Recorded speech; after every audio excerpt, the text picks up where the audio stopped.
தூத்துக்குடியில் நடைபெற்ற தவேக பொதுக்கூட்டத்தில் அமைச்சர் நிர்மல்குமார் டாஸ்மாக் ஊழல் விவகாரத்தில் முன்னாள் அமைச்சர் செந்தில் பாலாஜியை கடுமையாக விமர்சித்தார். சட்ட நடவடிக்கைக்கு பயந்து தலைமறைவாக இருப்பதாக குற்றம் சாட்டிய அவர் டாஸ்மாக் ஊழலில் கோடிக்கணக்கான ரூபாய் முறைகேடு நடந்துள்ளதாகவும் தெரிவித்தார். கரூர் செந்தில் பாலாஜிலாம் பேசின பேச்சுக்கு இன்னைக்கு ஊர்லயே கிடையாது, எங்க இருக்காருன்னு தெரியல.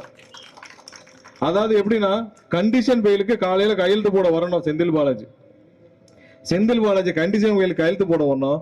கோர்ட்ல மதியம் பெயிலுக்கு ஆன்டிசிபேட்டரி பெயிலுக்கு போறாரு, அதுக்கு முன்னாடி ஆள் அப்ஸ்காண்ட். இது தேவையா? இவ்வளவு பயம் தேவையா? இதுக்கு மக்கள் காசை எதுக்கு கொள்ளையடிக்கணும்? இதுக்கு எதுக்கு பயந்து தெரு தெருவா ஓடணும்? இவ்வளவு ஒன்றும் இல்லை. டாஸ்மார்க்ல என்ன ஊழல் கேட்குறாங்கல்ல. இன்னைக்கு பதிவு செய்யப்பட்ட வழக்கில் ஒரே ஒரு விஷயத்த மட்டும் சொல்றேன். 5400 பார் இருந்துச்சு.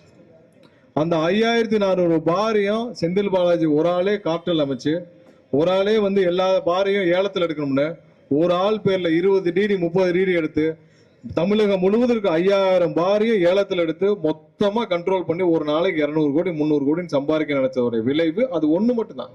அது மாதிரி பாட்டில் வித்தது, ஒவ்வொரு நாளும் கலெக்ஷன் பண்ணது, 10 ரூபா கலெக்ஷன் பண்ணது, இது மாதிரி பல 1000 கோடி ஊழல் நடந்த இன்னைக்கு டாஸ்மார்க்ல பார்ட்டி ஃபண்டர் நடந்ததுல இன்னைக்கு முதல் கட்டமாக வழக்கு பதிவு செய்த விளைவு ஒரு ஆள் இல்லை, எல்லாம் எஸ்கேப்.